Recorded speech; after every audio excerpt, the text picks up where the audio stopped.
Thank you all, and good afternoon. I was a little nervous about having the post-lunch slot, but Steve just gave such a rousing speech that I hope all of you have a high level of energy after that. I want to thank Mark and Steve for the invitation to speak to you all today. As they mentioned, I am the author of a recently published review of professional standards related to bullying, harassment, and discrimination in HMPPS. I was approached by HMPPS to conduct this review of how the organization handles bullying, harassment, and discrimination. HMPPS was being proactive and wanted this review, as Steve mentioned. And I do have to say I agree with him. I think Amy and Phil were being very courageous in asking for this review because they met me and they knew that I was going to give my opinion in an unfettered way. And I have to say, through the process, they gave me tremendous access. No door was closed to me. I had a great support team led by Natalia Opre, who's here today as well. And I was able to conduct a number of interviews, which I'll tell you more about later, do a lot of data analysis, and do things like go through 2 years of employment tribunal cases. So they really opened the door to me to allow me to do the investigation that I felt this organization deserved. And that, I think, is a reflection of the fact that doing something about this was already a priority for Amy and Phil. And they had already taken some steps to address opportunities for improvement, including things like establishing TUBU, the Tackling Unacceptable Behavior Unit. So as a result of this support, my report might read differently than similar reviews conducted for other public services. I did not need to convince HMPPS to take action. Frankly, as we've heard today from Mark and Steve, you all have already been doing a great job of advocating for that, and it was a well-known thing that something needed to be done. So instead, I was able to focus on identifying specific practical steps that would drive the positive change they sought. And that's what I've delivered in the 12 recommendations that are in my report. Now, early on in the process of doing the research for the report, I had an incredibly valuable session with Mark and Steve, valuable and humbling. Mark and Steve challenged me to listen carefully to your concerns and to develop a report that would make a difference. Mark, in particular, was very concerned that my review would be well-meaning but not result in the change that HMPPS needed.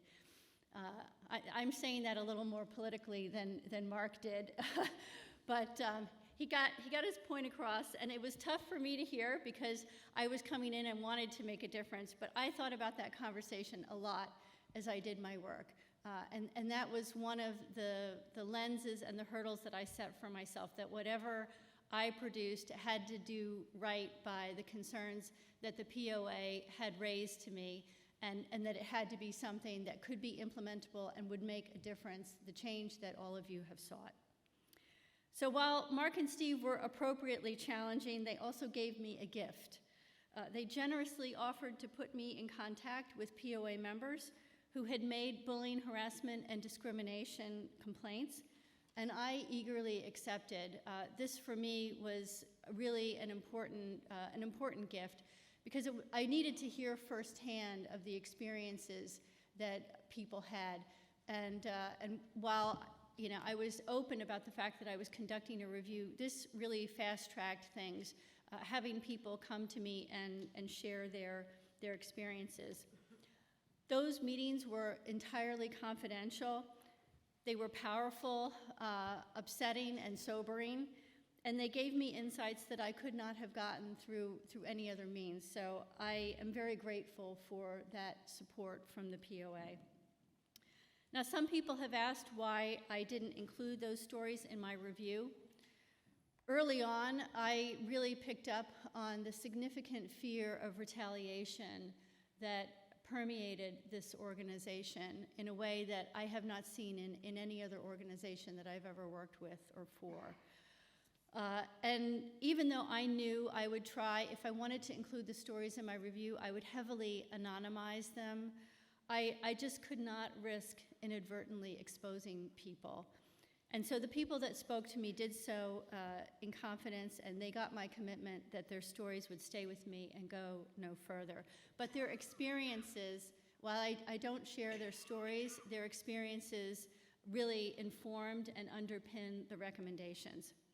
So in addition to those confidential interviews, I also spent time visiting prison staff, interviewing prison officers, governors, new colleague mentors, members of the standard coaching team, staff networks, and many other prison staff functions, and I did a number of site visits as well. And as I mentioned, I plowed through 2 years of employment tribunal cases. The most disturbing and recurring theme that emerged from those conversations was a lack of trust in the current system for reporting bullying, harassment, and discrimination, coupled with this fear of retaliation that I mentioned earlier. Employees surfaced concerns about finding a safe, neutral party to hear their complaints, getting a fair hearing, and feeling confident that they would not suffer any negative ramifications for reporting. Looking at the current process, I felt those employee concerns were valid, particularly in a highly networked and enclosed environment like the prison service. So as a result, my first recommendation, and in my view, my most impactful, is that HMPPS should establish an independent channel outside of the line management structure for reporting, investigating, and decisioning bullying, harassment, and discrimination complaints, where a dedicated team of well-trained experts can handle matters in a ring-fenced, confidential, and standardized process. I believe this could be a game changer.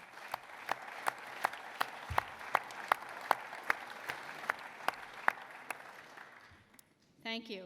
I have to say there was a lot of support from Phil and Amy, particularly for this recommendation, which, as I said, I think is the one that is going to have the most lasting impact. And I want to linger on 2 aspects of this recommendation. The first is the importance of having an independent team that you can report to that will handle your complaints.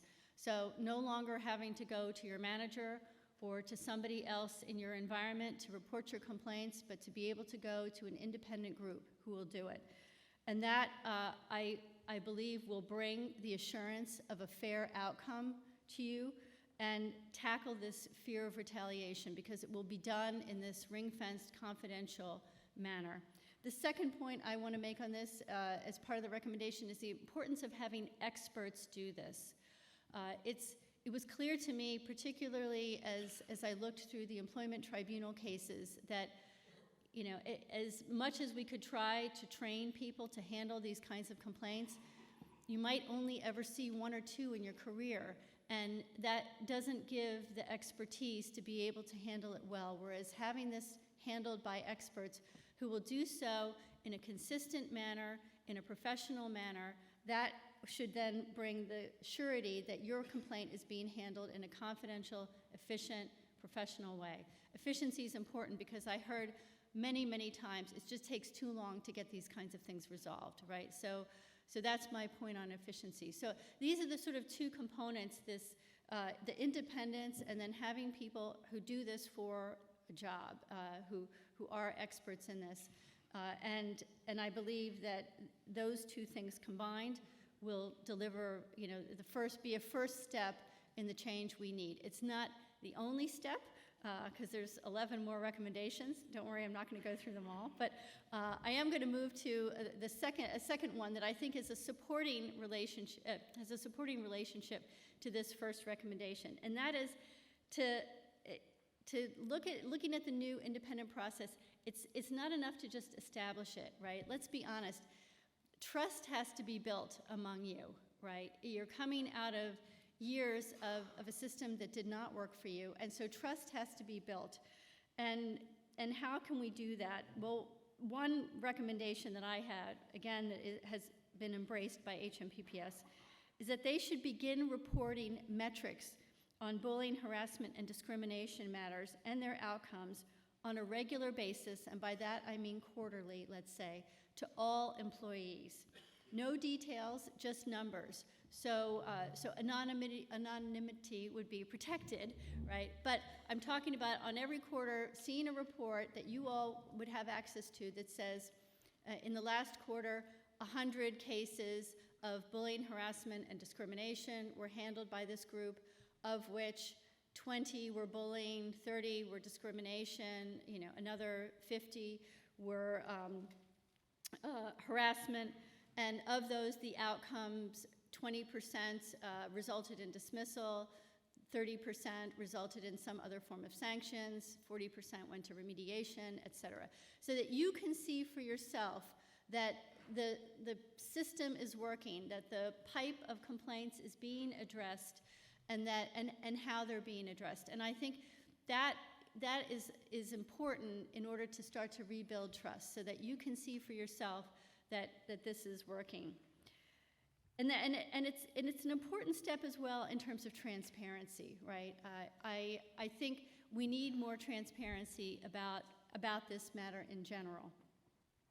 So that is sort of a second supporting recommendation to that first most powerful one, and that is to allow you to see the data. So as I said, I made 12 recommendations. I just want to touch on a few more that I think are especially high impact. Now, Mark said earlier, we should not lose good people, and to that I want to say amen. And you are good people, and you're also rare people. As a relative outsider, I am always struck by the special and rare talent that's required to work in prison and probation. What do I mean by rare talent? You have great people skills coupled with the ability to set and maintain boundaries. Those two don't usually show up at the same time, right? So that combination in itself is incredibly rare. You have a zoom lens that allows you to focus on the big picture and then zoom into details. You're able to multitask in a noisy, chaotic environment. You have a well-honed radar for potentially risky situations. You can think on your feet, reacting appropriately to an extremely broad spectrum of situations. You have courage, the kind of people who don't run away. And to paraphrase Rudyard Kipling, you keep your head when all about you are losing theirs. And finally, a word that we've heard a couple of times today, unbelievably resilient. That is a rare talent profile, to have all of those things at once. It's difficult to find, so it means it's difficult to find you, and it's important to keep you. So a number of my measures, while designed to address bullying, harassment, and discrimination, also have my secondary agenda of making sure that we're able to attract and retain the very best talent. So to go on to one of them, and Steve touched a little bit on this kind of situation before when he was talking about supporting a colleague who had a family member, for example, who was ill. And that recommendation is to review the process for handling workplace adjustments. When you need a workplace adjustment, that's an opportunity for the organization to support you and to retain you so that you can continue to perform your job well, or to support you through a really difficult time in your life when you need support more than you have before. It's an incredibly powerful moment for the employer to show loyalty to the employee. But too often I heard in my process that this sensitive process of handling a workplace adjustment or an accommodation was not handled well, and that resulted in valuable talent leaving the organization. People who had no other choice because their needs could not be accommodated, then taking the decision to leave HMPPS, which to me is a tragedy. So I called for the organization to address inconsistencies in the application of managerial discretion.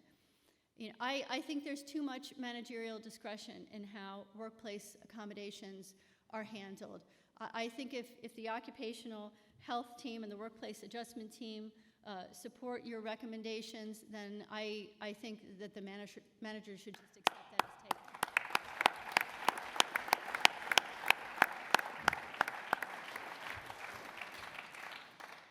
I also called on the organization to address explicitly when recommendations from occupational health and the workplace adjustment team are disregarded.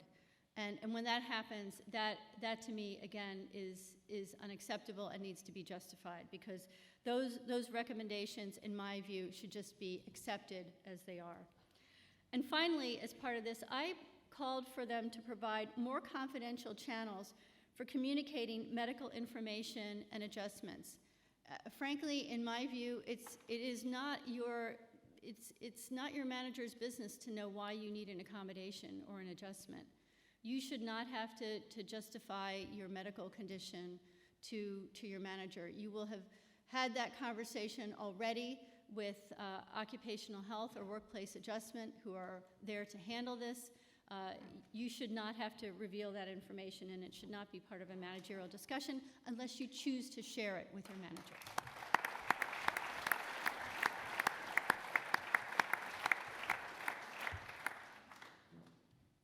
So that to me is a particularly powerful one as well. There were some other opportunities that I saw to reinforce professional standards more regularly. And one of those was the performance feedback process. So I recommended that HMPPS assess the current approach to performance feedback to bolster effectiveness in supporting professional standards of behavior. What I am looking for is purposeful discussions during appraisals and other coaching conversations to cover not just what you do, but how you do it as well. You could be the best at your job and actually getting your tasks done, but if you do it in a miserable way, if there is broken glass every time you walk into a room because your how you do things is not appropriate, you're not following professional standards, that needs to be called out. And I think that has resonated particularly with Phil and his team, the importance of having conversations about how. And this is something that I've stressed should be at all levels of the organization. So conversations at the very top of the house on down on what you do, but equally important, how you do it matters. I also recommended that HMPPS assess whether current hiring practices enable sufficient assessment of a candidate's alignment with HMPPS values prior to hiring. This is another really important one for me. I think it's very hard to train new values into someone. And because I believe it takes a rare talent profile to be a great prison officer or probation officer, I think that has to be assessed carefully. And it's not just the talent profile, right? I believe you also have to have a vocation to do this work. So aligning with values, engaging vocation, need more focus in the hiring process for these incredibly people-centric roles. And by the way, I also am a believer in the importance of in-person interviews for these roles. I think it's very hard to gauge over a Zoom interview whether or not somebody has what it takes to do these jobs. So I talk a lot about the talent at HMPPS because I think it's important to remember that this is a people business. And I think some of my comments in this were also a bit of a aha moment to the organization. Coming as an outsider, right, HMPPS is people dealing with other people. This is a people business. You don't manufacture semiconductors or sell shoes or grow corn or manage a shipping warehouse. You are people dealing with other people. And so I was surprised that HMPPS's internal policies and practices were not more geared to support a people business. And that is something that, as I move forward in my engagement with not just the HMPPS, but the MOJ more broadly, will be a steady drumbeat from me. We cannot forget that this is a people organization, and everything needs to come back to how the people in this room and more broadly across the organization are treated. Now, I'm very pleased to say that HMPPS has accepted all of my recommendations and has action plans decked against each finding. I'm going to continue to stay engaged through the implementation of my recommendations, but at my request with some sufficient distance so that I can continue to be a constructive challenger. And that is important to me because I would like to be able to be in a position to challenge the implementation of this as it goes forward and to come back with subsequent recommendations. So I want that distance to be able to continue to have that, what I think is a healthy dynamic.